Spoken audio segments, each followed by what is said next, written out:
আজকে আমি নিরামিষ মোচা বানাবো। মোচাটা আমি কিভাবে বানাবো সেটা তোমাদের সাথে আমি শেয়ার করব।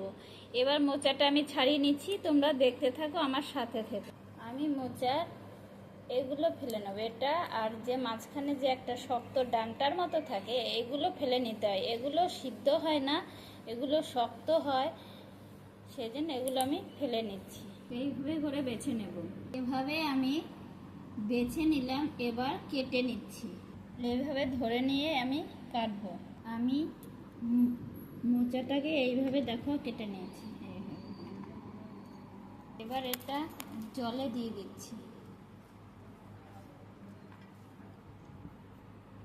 এতে আমি হলুদ দিয়ে কিছুক্ষণ ভিজিয়ে রাখবো, তাহলে যে মোচার যে কালো ভাবটা থাকবে সেটা উঠে যাবে, প্লাস কষটাও বেরিয়ে যাবে। মোচার জন্য আমি আলু কেটে নিয়েছি, এর জন্য মশলা নিয়ে নিয়েছি আমি আদা, কাঁচা লঙ্কা আর জিরা, এটাকে পেস্ট করে নেব।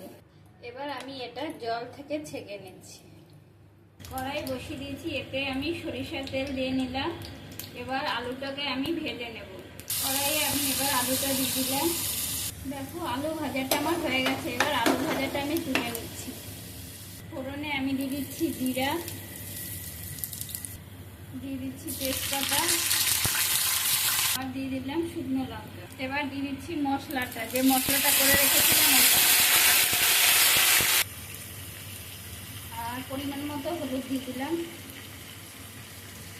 মশলাটা আমার প্রায় কষানো হয়ে এসেছে। এবার আলুটা দিয়ে দিচ্ছি। এর ভিতরে আমি দিয়ে দিচ্ছি পরিমাণ মতো লবণ। আগে আমি লবণ ইউজ করিনি কিছুতে। দেখো এদিকে তেল ছেড়ে দিচ্ছে কত সুন্দর। এবার আমি মোচাটা দিয়ে দিচ্ছি। মোচাটা দিয়ে দিলাম। দেখো সবজিটা প্রায় আমার হয়ে এসেছে।